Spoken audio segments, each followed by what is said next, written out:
Chapter 1. Foundations of Faith.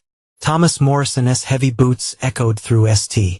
Michael's Cathedral as he made his way to his usual pew. Third row from the front. At 35, his imposing 6'2" frame commanded respect, and even in his Sunday best, his muscular build spoke of the countless hours spent at construction sites.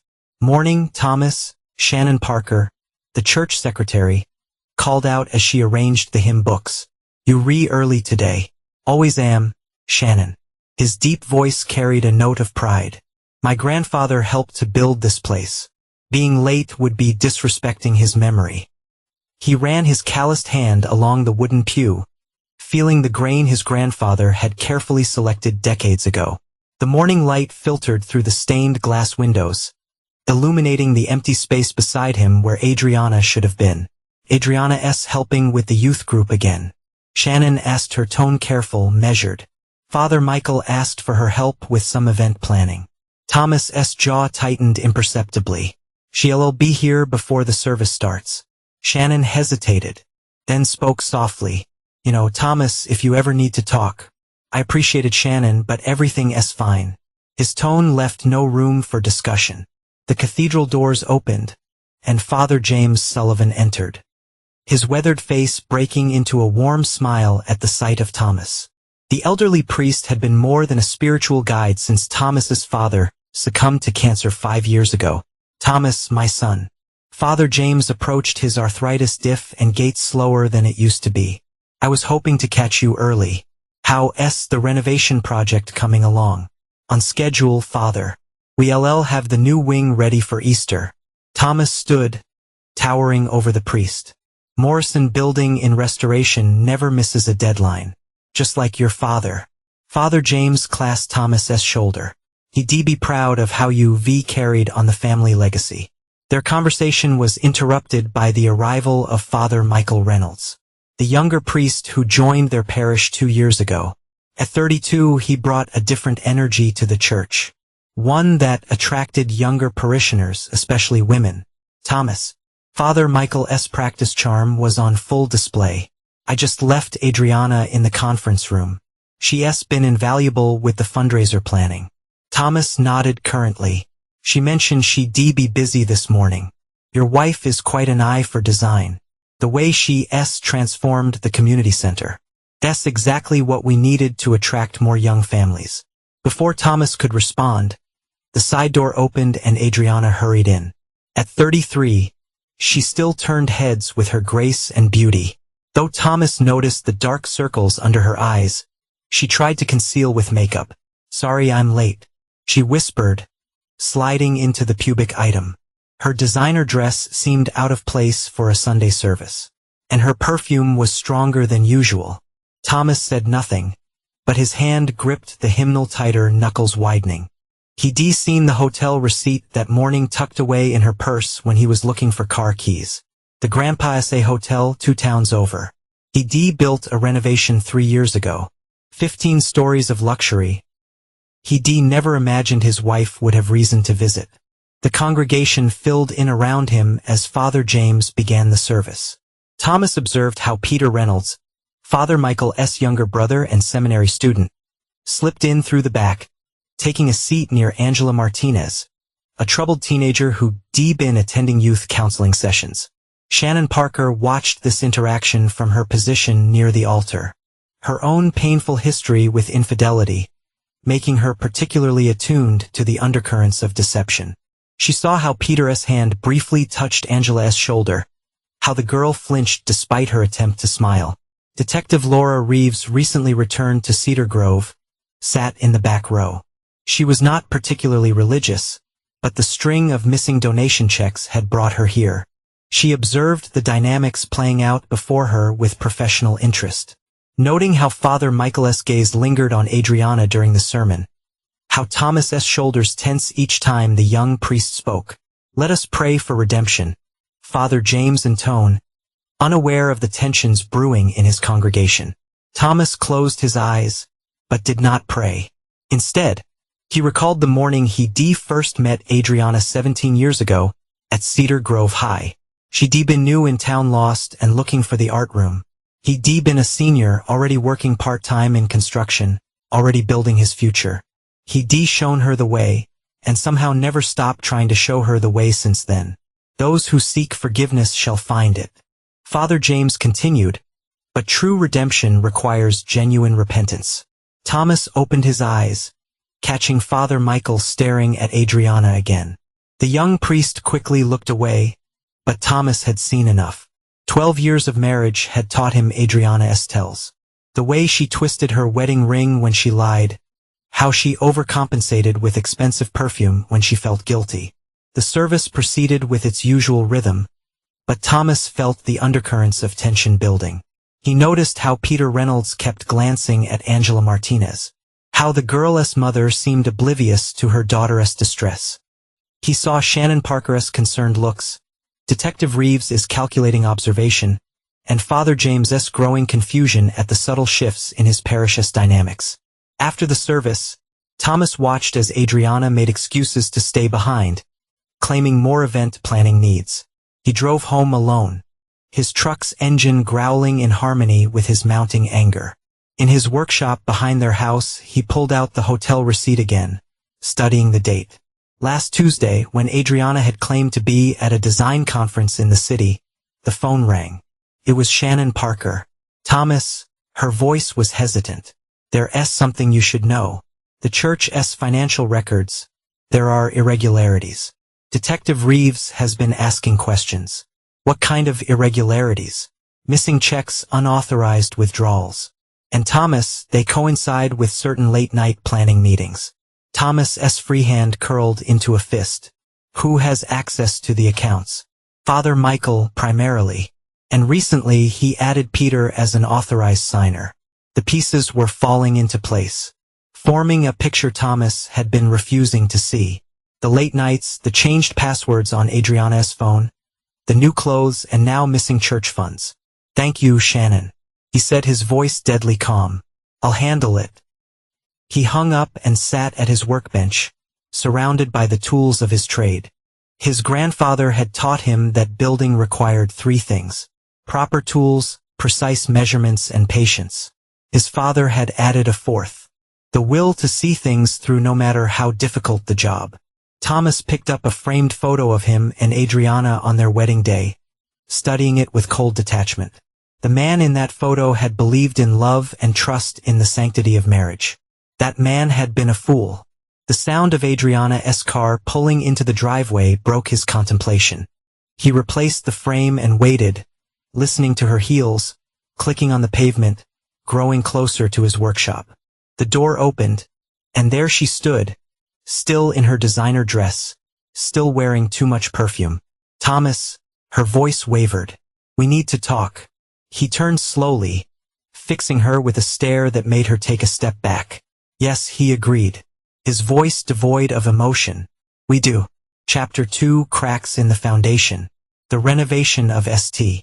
Michael's Cathedral began on a Monday, but the cracks in Thomas Morrison's life had started forming long before.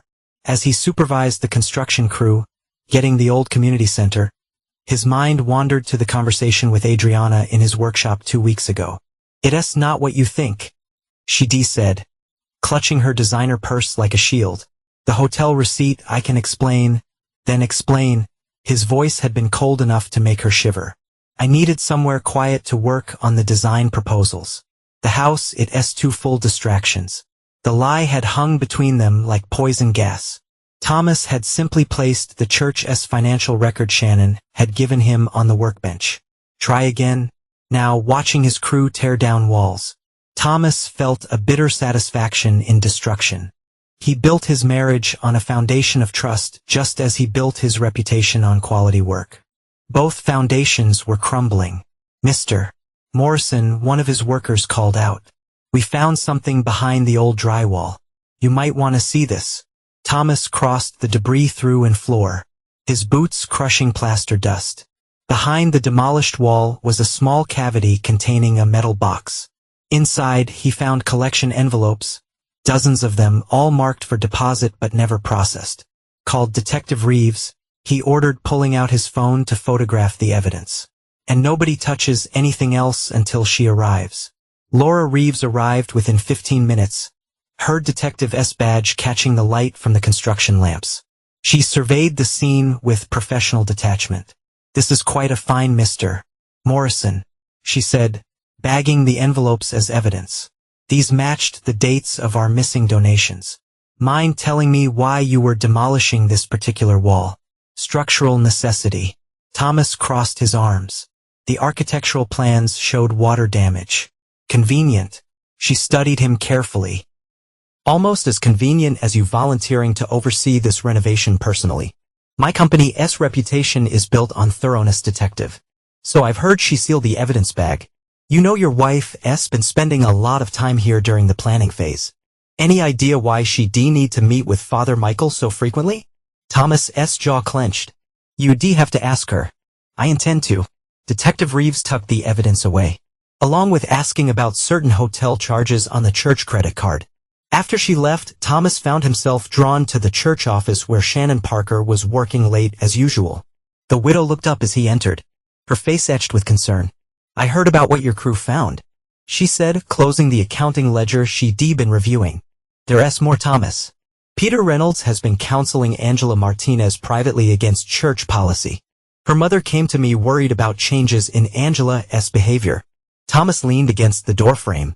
"How long? 2 months?" Shannon hesitated. "The same time frame as some of these missing deposits." "And Father Michael?" "Covers for his brother at every turn." She pulled out a stack of papers. "These are copies of all the irregular transactions I've found. Times, dates, amounts, there's a pattern, Thomas. Tuesday afternoons, Thursday evenings. When Adriana has her planning meetings," Thomas finished, his voice harsh. "I'm so sorry." Shannon stood, moving toward him. "I should have said something sooner. After what happened with my David, your husband's affair destroyed him," Thomas said bluntly. "Made him reckless enough to drive his car off that bridge." "I remember," Shannon flinched.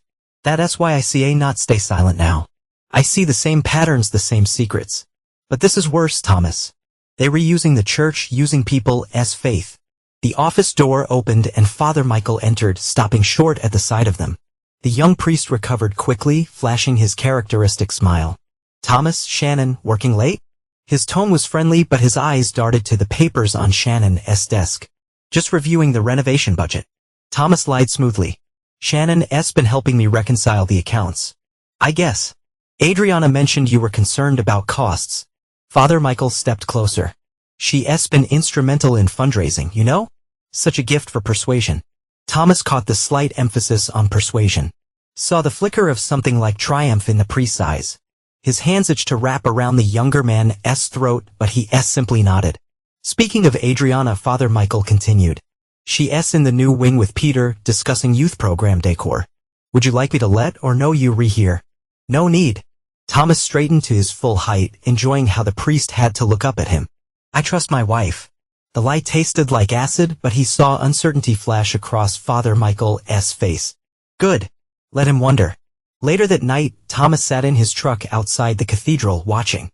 He de-installed security cameras throughout the renovation site.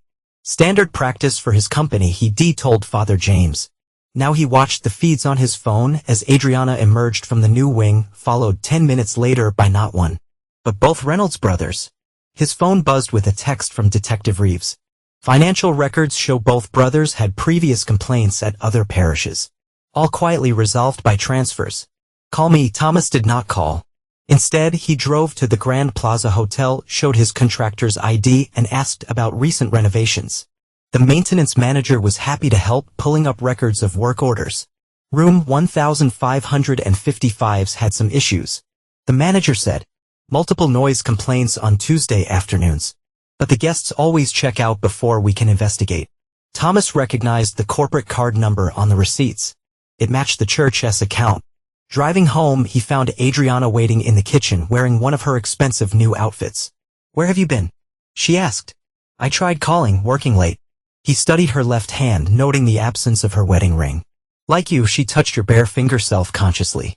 "I took it off to clean it. Must have forgotten to put it back on. Funny thing about forgetting," Thomas said, pouring himself a whiskey. "I forgot to mention that Morrison Building and Restoration installed new security systems in all our renovation projects last month. High-resolution cameras, motion sensors, the works. The glass slipped from Adriana's hand, shattering on the floor. She stared at him, face draining of color. "I should clean that up," she whispered. "Yes," Thomas agreed, his voice terrifyingly gentle. "You should clean up your message, Adriana." All of them. He left her there, surrounded by broken glass, and went to his workshop. Inside, he opened his laptop and began reviewing the security footage, watching his wife's betrayal play out in crisp digital clarity. His grandfather had taught him to measure twice and cut once. Thomas intended to measure everything. Every lie, every betrayal, every stolen dollar. Before he started cutting away the rod in his life. The next Sunday service would change everything, though not in the way anyone expected. As Thomas carefully backed up the security footage to multiple drives, he allowed himself a cold smile. Let them think they were clever. These wolves in shepherd's clothing. Let them think he was blind, weak, trusting. They would learn what the construction crews already knew. Thomas Morrison built things to last, but when something needed to be torn down, he was ruthlessly thorough in its destruction. Chapter 3: The Shattering. Easter Sunday dawned bright and clear, but Thomas Morrison had been awake long before the sun. He sat in his workshop, reviewing the evidence he gathered over the past: security footage, financial records, hotel receipts, and something new.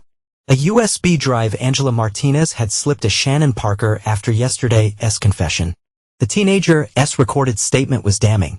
Peter Reynolds had not just counseled her. He groomed her using the same techniques he and his brother had employed with Adriana and others. The pattern was clear now. Father Michael identified vulnerable women using his position to gain their trust, while Peter played the role of sympathetic friend.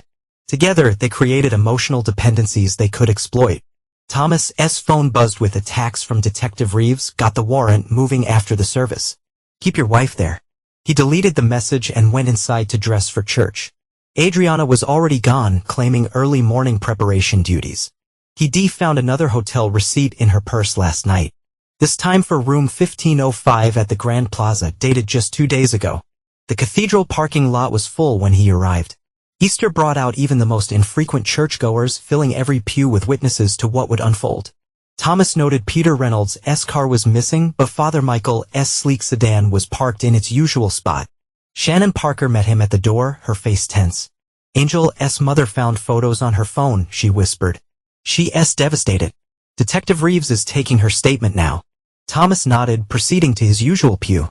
The renovation work had transformed the cathedral's interior, though not all the changes were visible.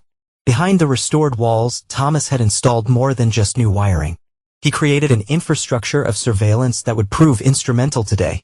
Father James began the service with his usual warmth, though Thomas noticed the elderly priest seemed distracted. The morning's confession sessions had run long and the strain showed on his face. "Today we celebrate renewal," Father James announced, his voice carrying to the packed pews. "Through Christ's sacrifice, we are offered the chance for rebirth, for redemption."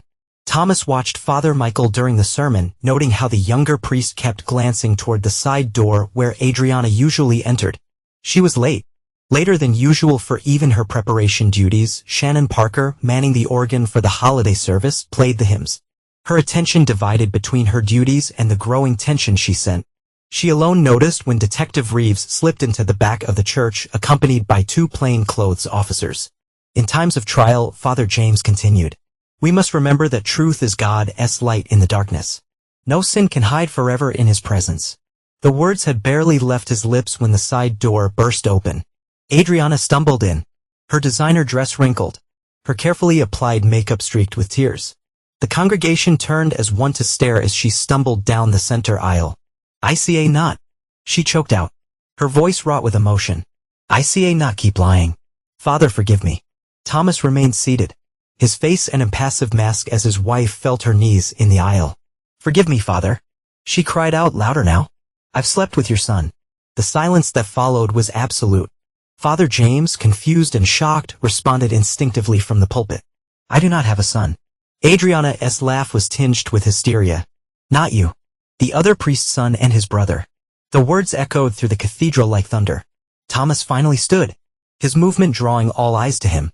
The congregation held its breath, expecting an explosion of rage, a scene of violence. Instead, he simply walked to where Adriana knelt. "Get up," he said, his voice carrying in the silence. "You were making a spectacle of yourself." "Thomas, I'm so sorry," she sobbed. They said they would help me through my grief after the miscarriage. They understood my pain when you could not. Where are they now? Thomas's question cut through her rambling like a blade. As if an answer, Detective Reeves stepped forward. Peter Reynolds was arrested an hour ago, attempting to leave town with church funds and Angela Martinez. Father Michael is right here. The younger priest's voice rang out as he emerged from the sacristy. And these are baseless accusations. Adriana is clearly suffering from some kind of breakdown. We have proof. Thomas interrupted, his voice deadly calm. Security footage, financial records, hotel receipts, witness statements. Your game is over. Father James gripped the pulpit for support. His face action. Michael, is this true? Before the younger priest could respond, Maria Martinez stood up from her pew, her voice shaking with rage. My daughter trusted you. Both of you. She is 16 years old. The congregation erupted in chaos. Detective Reeves and her officers moved swiftly to contain Father Michael, who had turned to flee. Shannon Parker produced a file of financial documents, handing them to the stunned Father James. Through it all, Thomas stood like a stone in the center aisle, watching as the truth he helped uncover tore through the parish like divine lightning.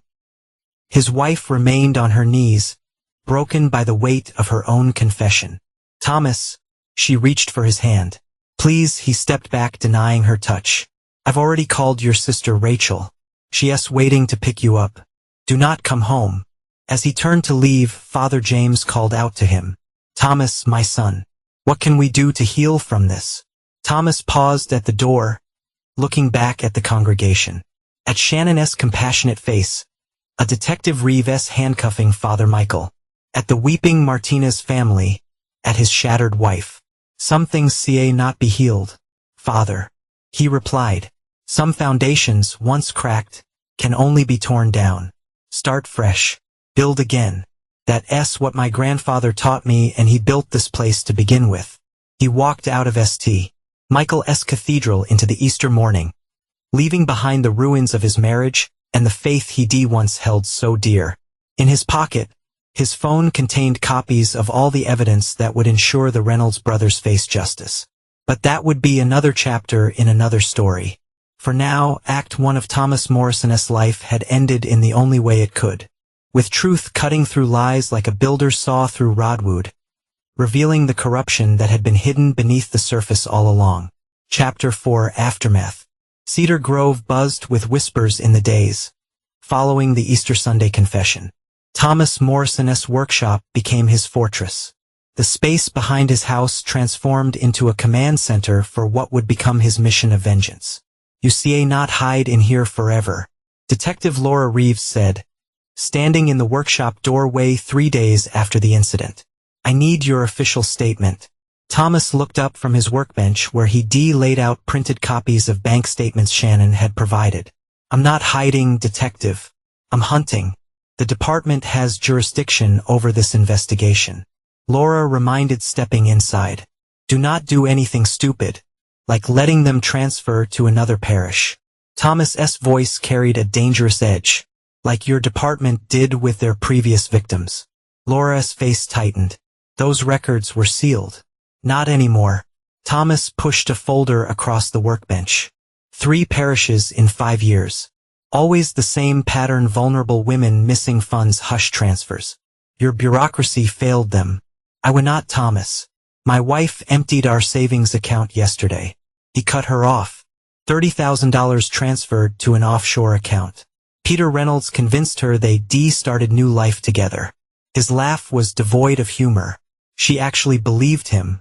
We can trace the transfer. Already did. Thomas tapped his laptop. My company handles construction for 6 major banks in the region. Their security teams owe me favors.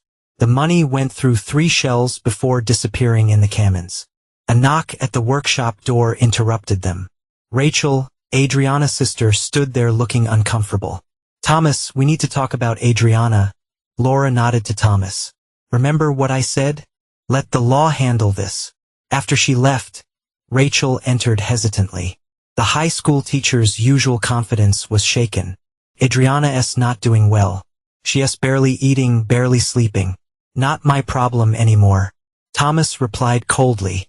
She was manipulated, Thomas. They preyed on her grief over the miscarriage. Made her dependent on their counseling. I found her journals. Rachel pulled out a notebook. You need to read this. Thomas did not move to take it. Did you know? Rachel flinched.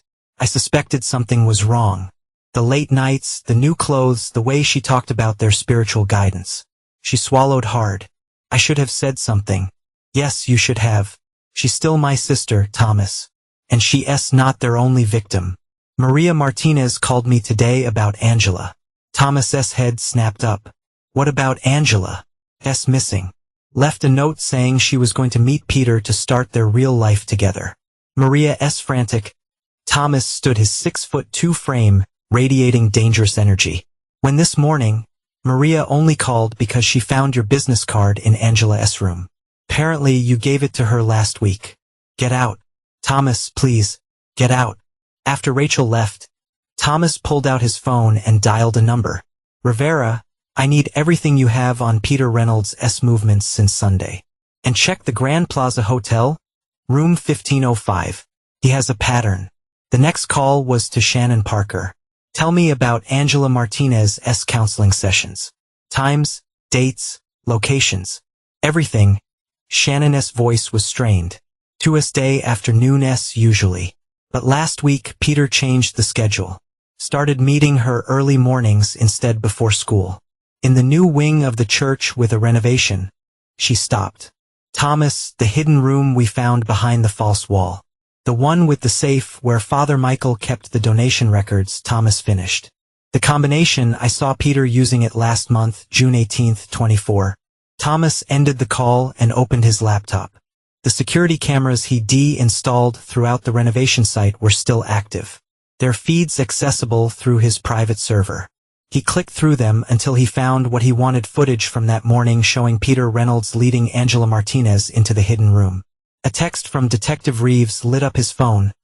Got the warrant for the brother's bank records. Multiple accounts under false names. This goes deeper than we thought. Thomas ignored it, focused on the footage.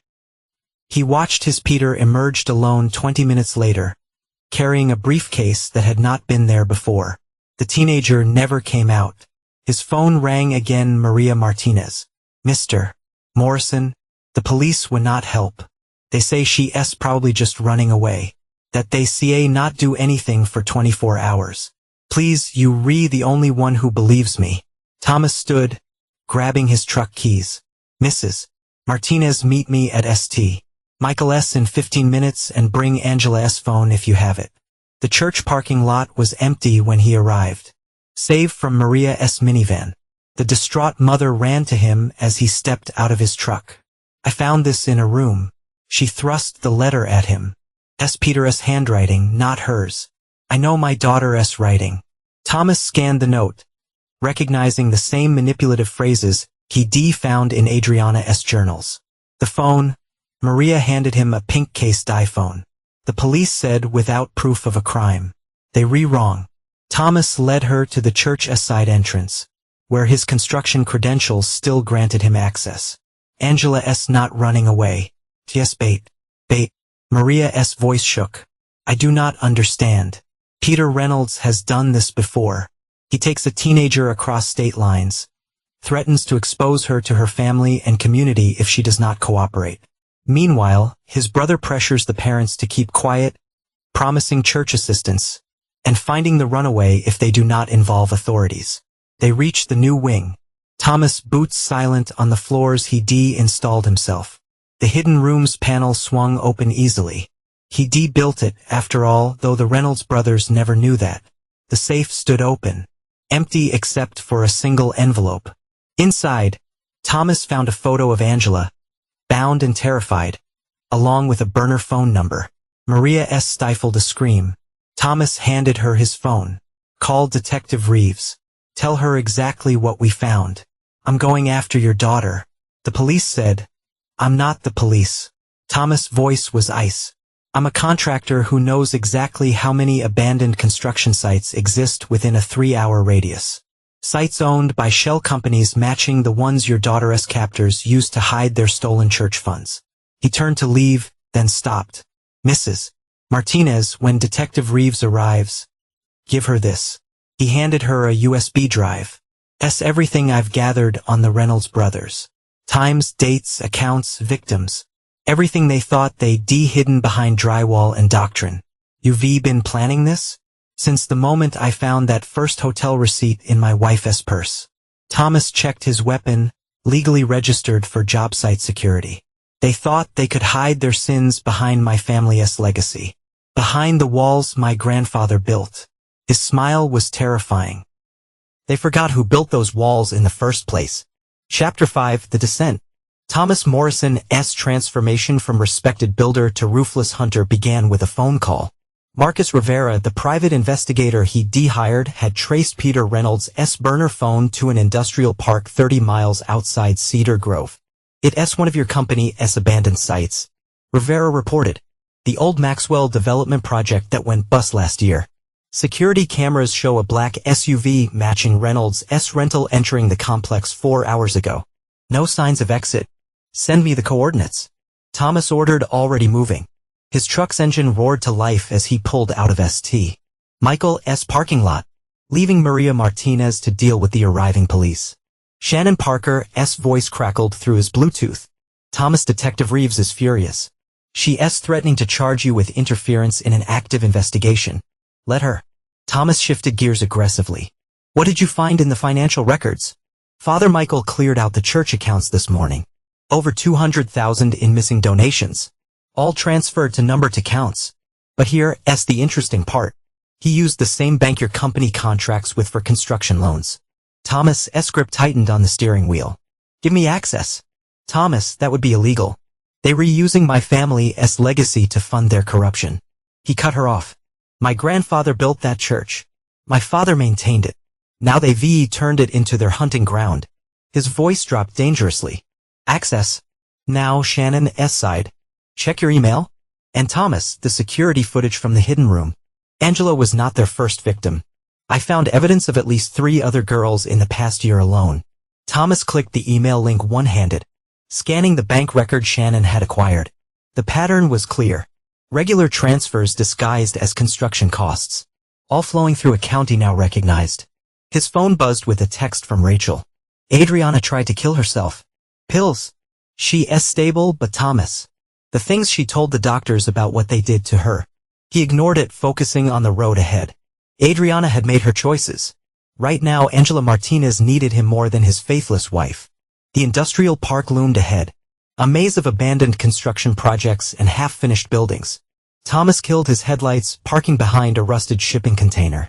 The black SUV Rivera had mentioned sat in front of Building C. The same structure where Thomas had once planned to build luxury condos before the economy tanked. His phone buzzed again. Detective Reeves. Morrison. I swear to God, if you do anything stupid. Like letting them escape again, he kept his voice low, moving through the shadows he knew by heart. How many times have they done this, detective? How many girls did your department fail to protect? We re 20 minutes out. Just wait. Angela does not have 20 minutes. He ended the call.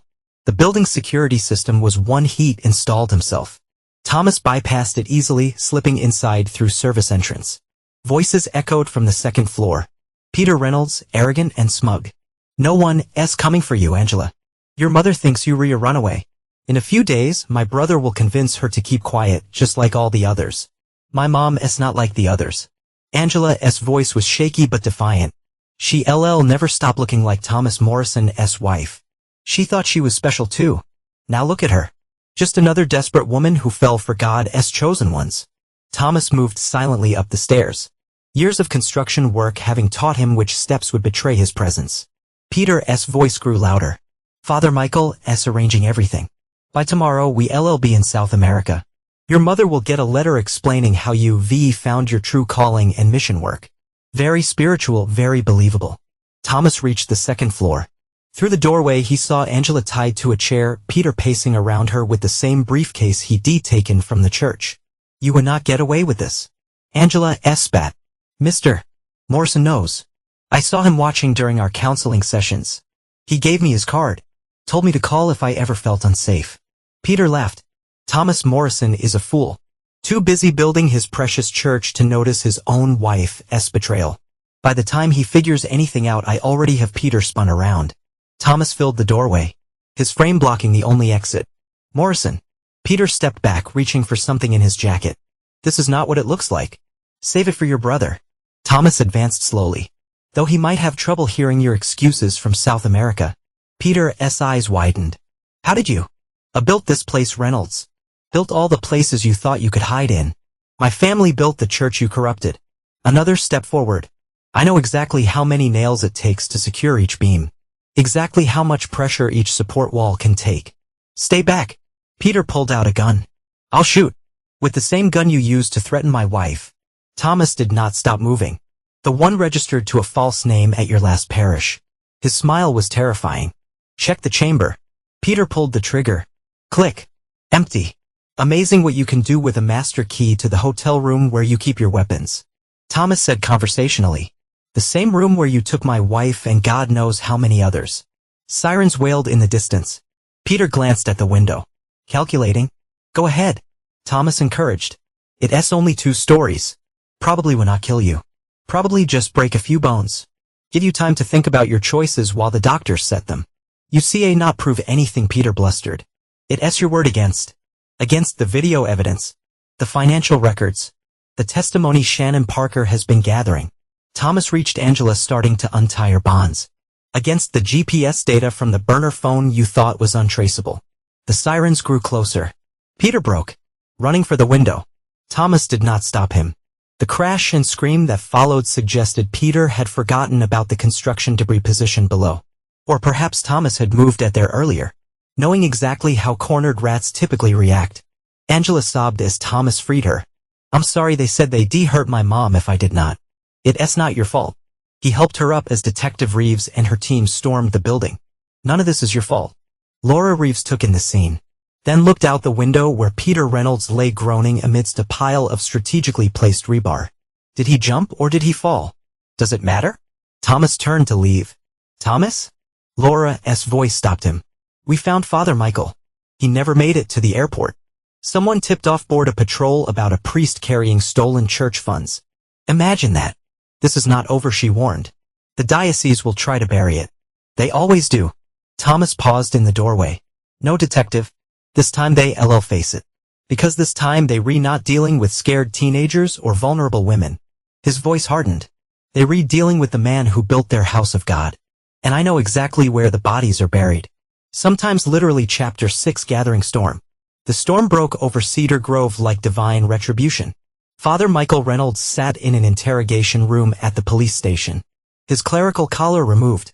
His carefully crafted mask of piety cracking under the weight of evidence Thomas Morrison had gathered. These signatures. Detective Reeves spread bank documents across the table. Match accounts we found in Peter's possession. Care to explain why a parish priest needs offshore holdings? I want my lawyer. Father Michael demanded. Your lawyer's busy. Thomas said from the doorway. Something about multiple clients creating conflicts of interest. You see, not being here, Morrison. Laura warned, but made no move to stop him as he entered. Actually, I can. Thomas dropped a thick folder on the table. Just deputized as a special consultant to the investigation. Signed by the DA himself. Father Michael's composure slipped further. Whatever you think you know. I know everything. Thomas sat across from him. Shannon Parker kept excellent records. Angela Martinez made detailed statements. In my wife. His voice turned arctic. Adriana's suicide attempt loosened a lot of tongues of the hospital. Seems guilt does that to people. Adriana's alive. Something like relief crossed the priest's face. Disappointed. Thomas leaned forward. Like you were disappointed when the other survived. When they started talking instead of dying quietly like David Parker did after your last parish scandal. Laura's head snapped up. What? Showed the file, detective. Page 36. Shannon's been doing research on her late husband's last days. Seems he did not drive off that bridge by accident. He was chasing a lead about 2 priesthood manipulated his wife before moving to their next target. Father Michael's face went pale. That's a lie. Like the counseling sessions? Thomas pulled out a recorder. The ones where you and Peter tag team vulnerable women. Creating emotional dependencies. Exploiting their grief. They loneliness. He pressed play. Adriana's voice filled the room. They said they were chosen by God, that submitting to them was a form of worship. When I questioned it, they threatened to expose my sins to Thomas to destroy his reputation and the community. They knew about the money I'd taken from the renovation fund for my shopping addiction. Father Michael said he'd tell everyone I'd stolen from the church. Thomas stopped the recording. That's just the beginning. Should we play the part where you detailed your brother's grooming techniques? Or perhaps your instructions on how to manipulate grieving mothers? Father Michael lunged across the table, but Thomas did not flinch. Detective Reeves slammed the priest back into his chair. I'm a man of God. Father Michael, you're a predator who hid behind my family's legacy. Thomas corrected. Who used the walls my grandfather built to conceal your sins. A commotion outside interrupted them. Maria Martinez burst in. Her face flushed with anger. You bastard. You told my daughter she was special. Chosen by God. You let your brother, Mrs. Martinez. Laura moved to intercept her. You see not be here during.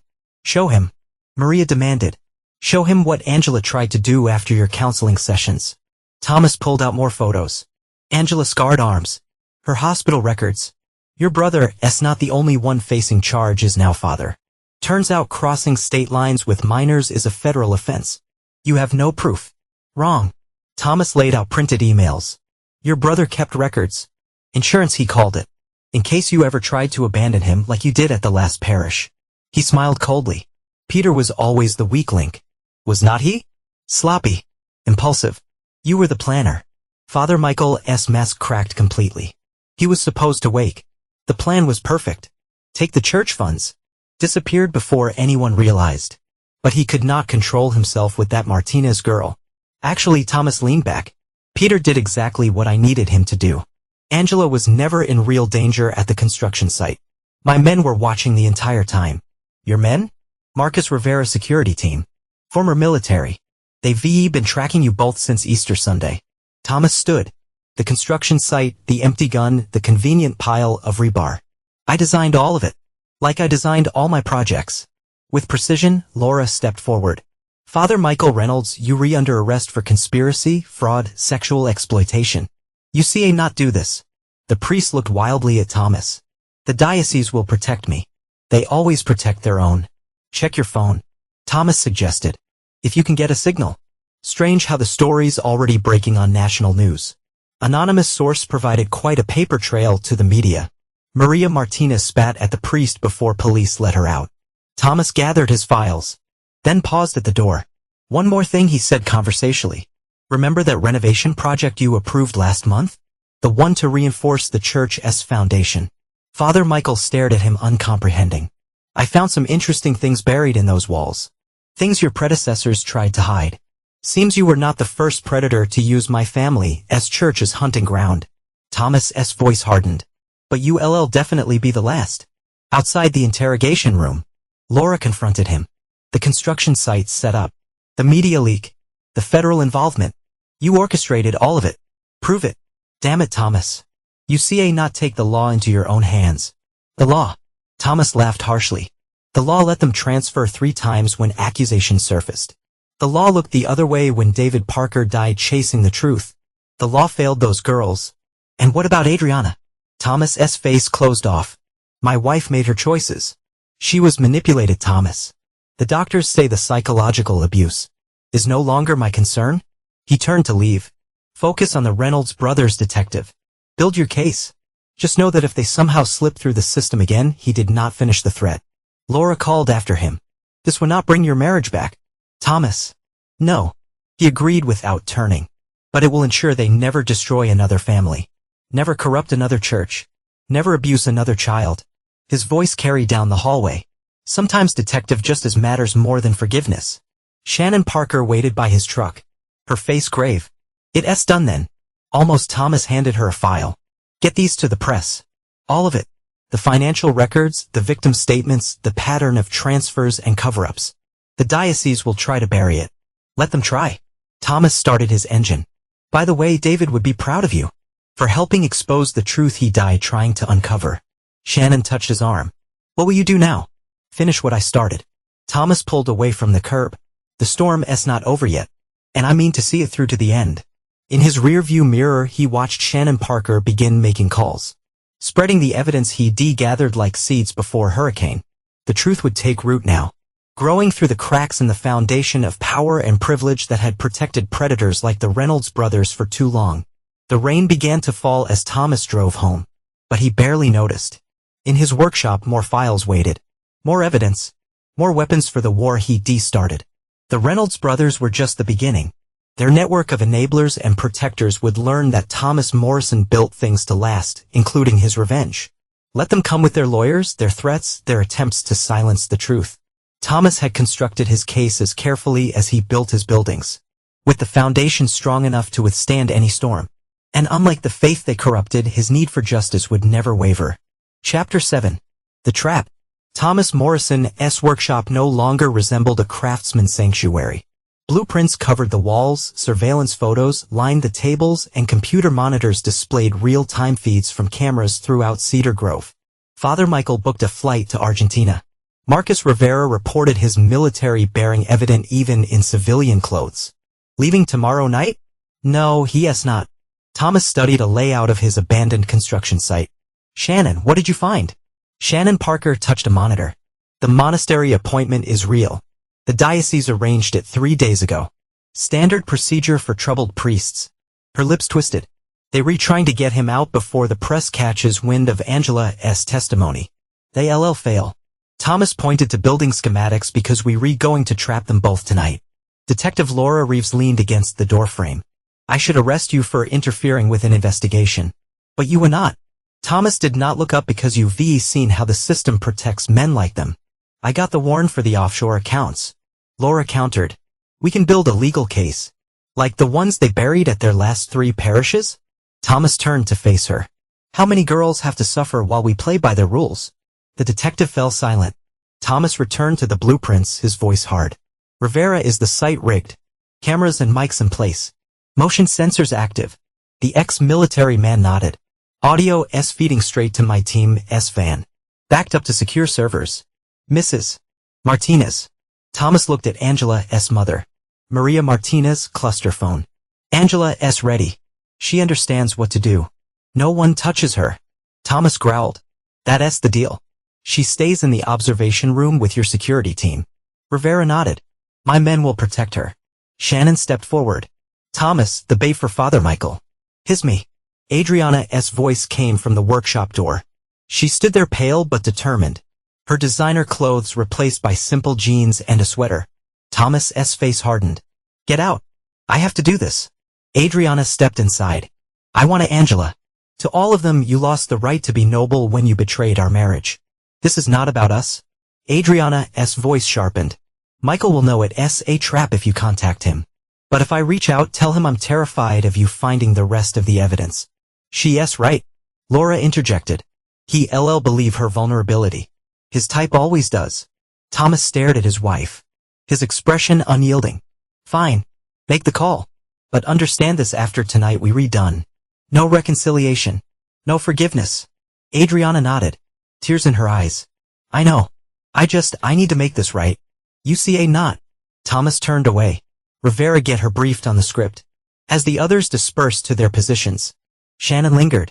Thomas, are you sure about this?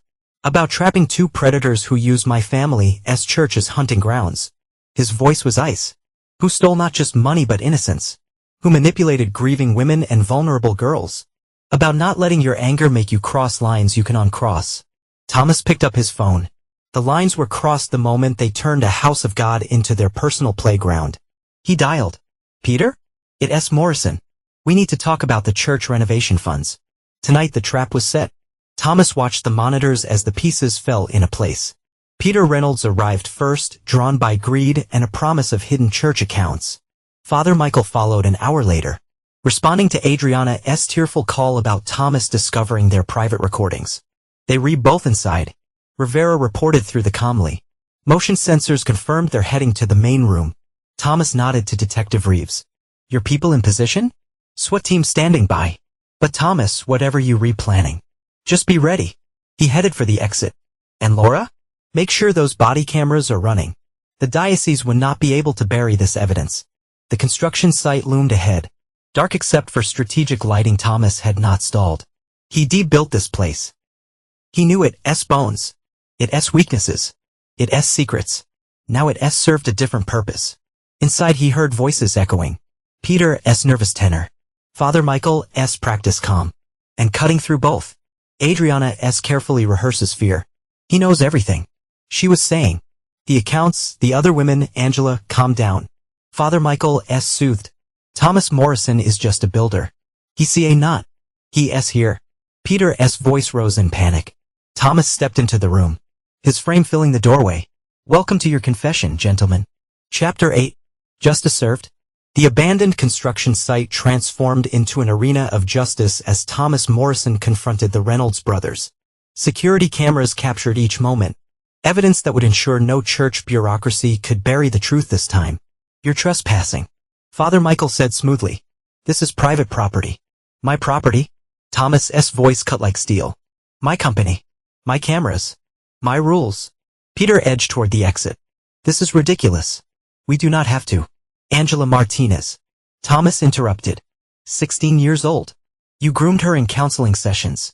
Then threatened to expose her family's immigration status if she talked. You not prove. Rebecca Collins. Sarah Thompson. Dana Miller. Thomas advanced. All vulnerable women you targeted at your last parish. All silence with threats and church settlements. Father Michael's mask slipped. The diocese handled those cases. By transferring you here, to my family's church, where you continued your pattern? Pattern? Peter forced a laugh. These are baseless. Play it. Thomas commanded. Angela's voice filled the room from hidden speakers. Clear and damning. Father Michael said if I told anyone about Peter's special counseling, they deport my mom. He made me watch while Peter practiced his sermons with other girls. Father Michael lunged for the door, but it would not budge. Thomas smiled coldly. Surprised? I've built this place. Those doors only open from the outside now. This is kidnapping. Peter shouted. No, this is justice. Thomas nodded toward a darkened window. Detective Reeves? Your turn. Lights blazed as SWAT teams breached the building. Laura Reeves entered, flanked by officers. Father Michael Reynolds. Peter Reynolds. You are under arrest for sexual exploitation of a minor, fraud, extortion. I demand a lawyer. Father Michael's composure shattered. You'll need one. Thomas pointed a more hidden camera. We've been broadcasting this whole conversation to secure copies are already with the FBI, the media, and victims advocacy groups. Peter broke, turning on his brother. It was his idea. He found the vulnerable ones, told me which to target. Shut up. Father Michael swung at him. SWAT officers tackled them both as Laura read them their rights. Thomas watched him passively as the brothers were cuffed and separated. Thomas, Adriana stepped forward. We done here. He turned away. Detective Reeves has your statement about their manipulation techniques. Use it in court. Maria Martinez burst in, running to embrace her daughter as Angela emerged from the observation room. You did it. Maria sobbed. You got them. No, Angela did. Thomas nodded to the teenager. Her courage made this possible. Rivera's security team began collecting equipment as more police arrived. Laura approached Thomas with handcuffs. You orchestrated an elaborate sting without police approval, she said. I should arrest you too, but you would not. Thomas met her gaze because we both know the system needed to push. Laura sighed, lowering the cuffs. The DA wants to talk to you. Federal prosecutors too. I'll cooperate. Thomas watched the Reynolds brothers being led away. After all, I have more evidence they have not seen yet. More? Laura's eyes narrowed. Files from their previous parishes. Financial records showing corruption up to the diocesan level. Testimony from other victims. His smile was predatory. I'm a builder detective. I believe in strong foundations. Outside, reporters had begun gathering. Shannon Parker handled them expertly, providing documents that proved decades of systematic abuse and cover-ups. The diocese is demanding a meeting. She told Thomas later. Let them. He surveyed the scene. Their house of cards is falling. Time to build something better on the ruins. Chapter 9. Rebuilding. The verdict came down like divine judgment. Father Michael Reynolds received 20 years for his crimes. Peter got 15, with both facing multiple federal charges still pending. Thomas Morrison sat in the courtroom watching justice unfold with cold satisfaction. The evidence you gathered was instrumental. The federal prosecutor told him afterward. We've opened investigations into 3 more dioceses based on the patterns you exposed. Thomas nodded curiously. Send any construction-related questions to my office. I know how they hide things in church renovations. Mr. Morrison. Angela Martinez approached stronger now. Her voice steady. Mom and I are starting a support group. For others who went through this, would Morrison Building and Restoration consider? Send me the plans. Thomas's voice soft and slightly. My company will handle the renovation pro bono. Months passed. St. Michael's Cathedral underwent another transformation. This time stripping away the hidden spaces and secret rooms the Reynolds brothers had exploited. Father James, with Thomas's guidance, implemented new safety protocols and transparency measures. The congregation is healing. Shannon Parker reported one evening in Thomas's workshop. Your exposure of the corruption actually strengthened people's faith. They needed to see evil confronted, not hidden. Thomas looked up from his blueprint's designs for a new advocacy center. Evil thrives in darkness. In secrets. I merely turned on the lights. You did more than that. Shannon moved closer. You gave victims a voice. A chance for justice. He studied her. This strong woman who lost her husband to similar corruption. Who helped him build an airtight case. Who understood his rage, his need for justice over forgiveness. The contractor called about the advocacy center. She continued. They need final approval on the security systems. Make them stronger. Thomas ordered. No more hidden spaces. No more secrets. Like this. Shannon spread out modified plans.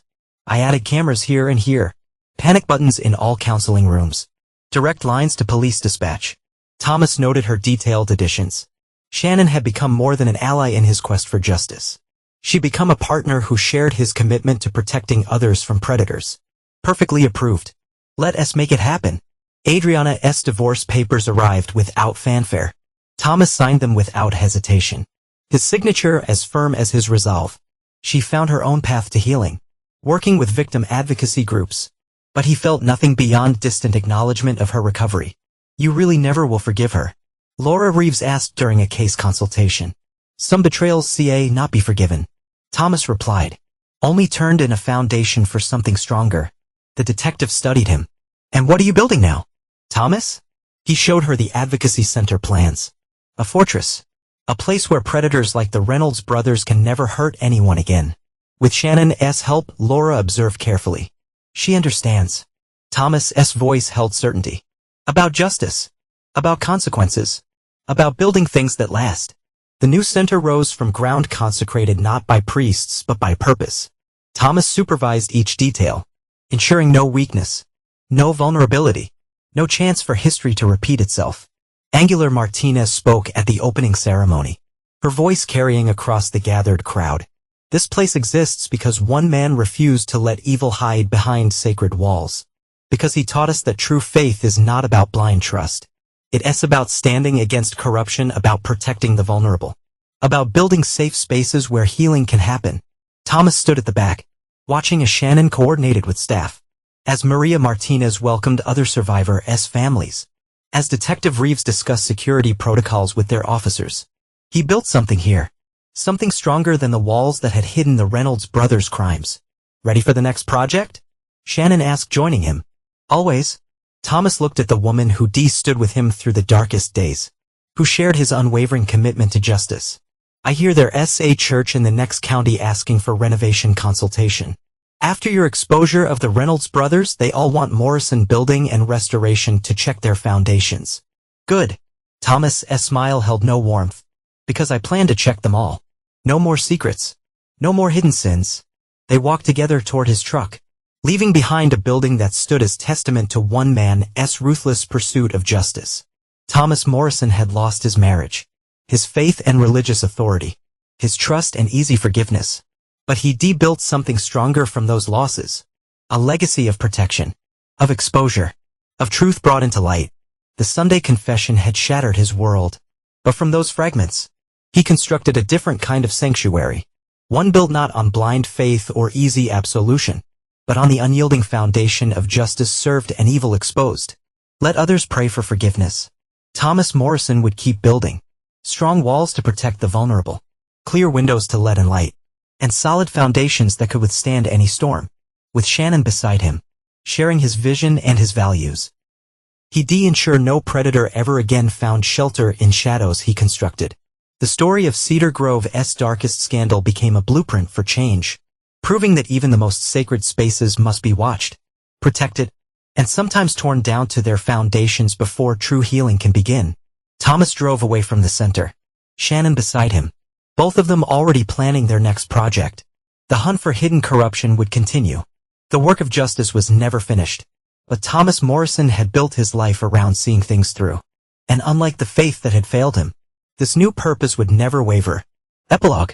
10 years later, Morrison Building and Restoration's new headquarters dominated Cedar Grove's skyline, a testament to Thomas Morrison's success in transforming his company's mission.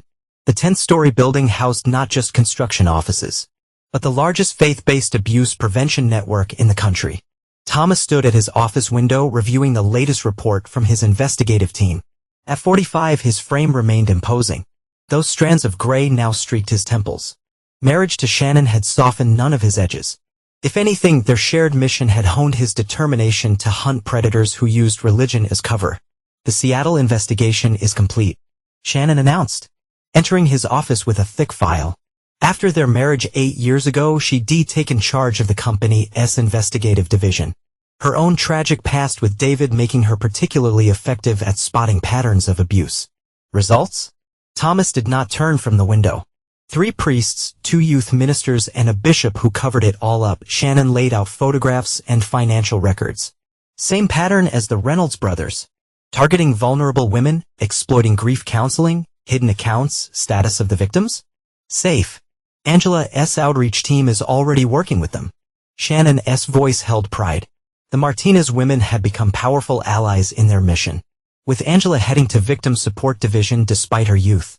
Thomas nodded, sent everything to Laura's federal task force.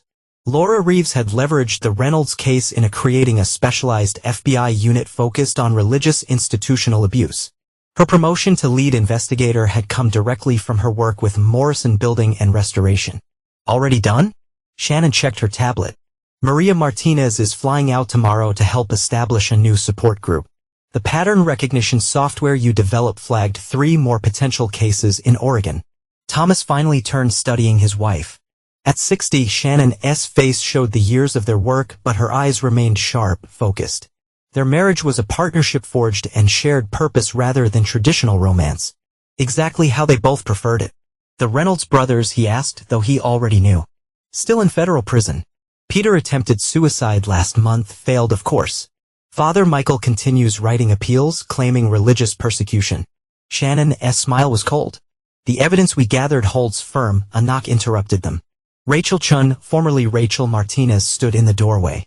Angela's mother had remarried 5 years ago to one of Rivera's security team members who had helped protect her daughter during the sting operation. Thomas, there's someone here to see you.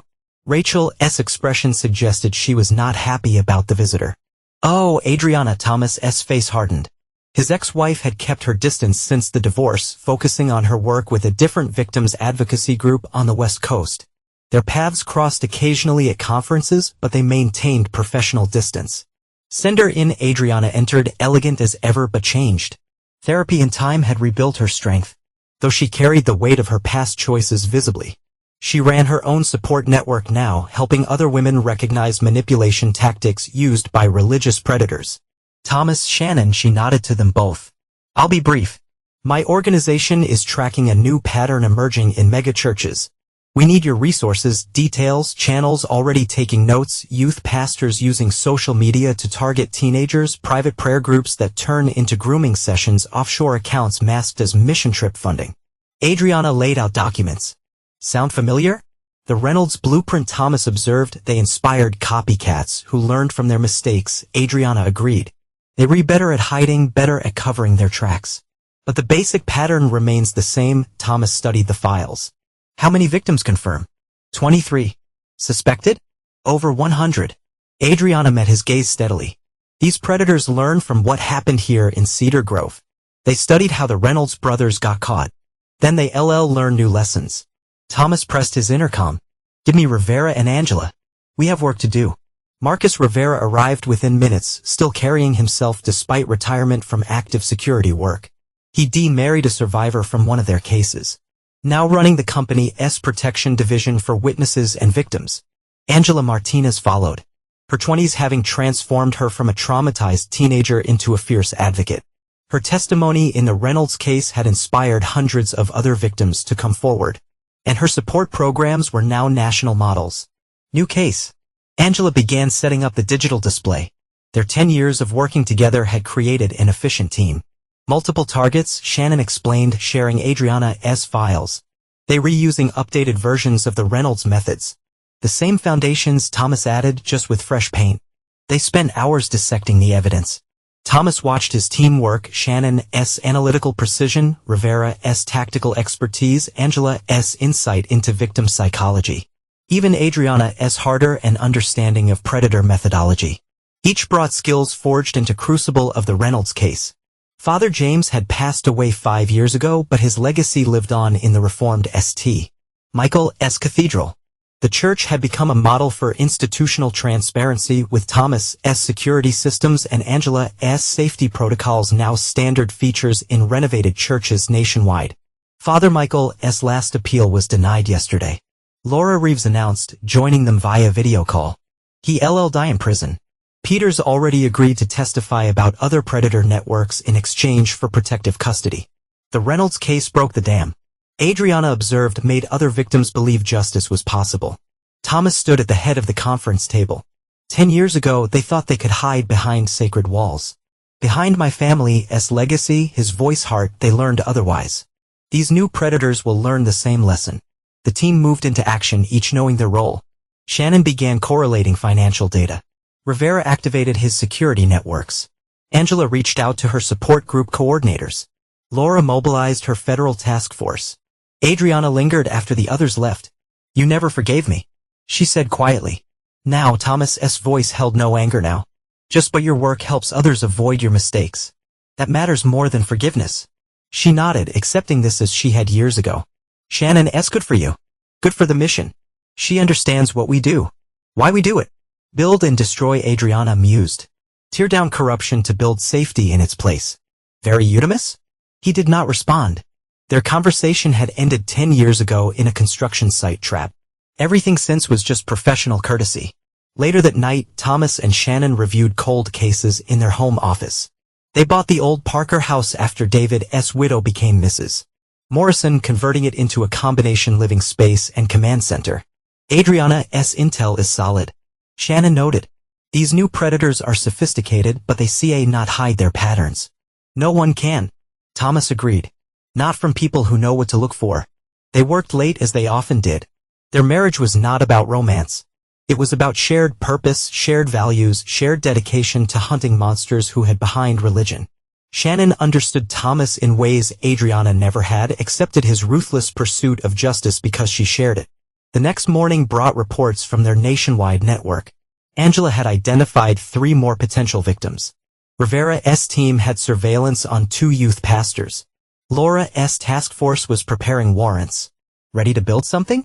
Shannon asked, handing Thomas architectural plans for a new safe house. And tear something down. He added, reviewing surveillance photos. They headed to the office together. Their decade-long mission unchanged. Thomas Morrison still built things to last, walls to protect the vulnerable, foundations to support the healing, and traps to catch those who would abuse sacred trust. The Reynolds brothers had thought themselves beyond justice, hiding behind church walls Thomas's grandfather had built. Their downfall had created a blueprint for exposing others like them, turning one family shattered faith into a fortress against future predators. Cedar Grove had changed in 10 years. St. Michael's Cathedral stood restored, both physically and spiritually. The Martinez women had transformed their trauma into a force for positive change. Shannon had found purpose beyond her first husband's tragic death. Even Adriana had built something meaningful from the ruins of her mistakes. But Thomas remained constant. The builder who learned to destroy corruption. The man whose ruthless pursuit of justice had inspired a nationwide movement.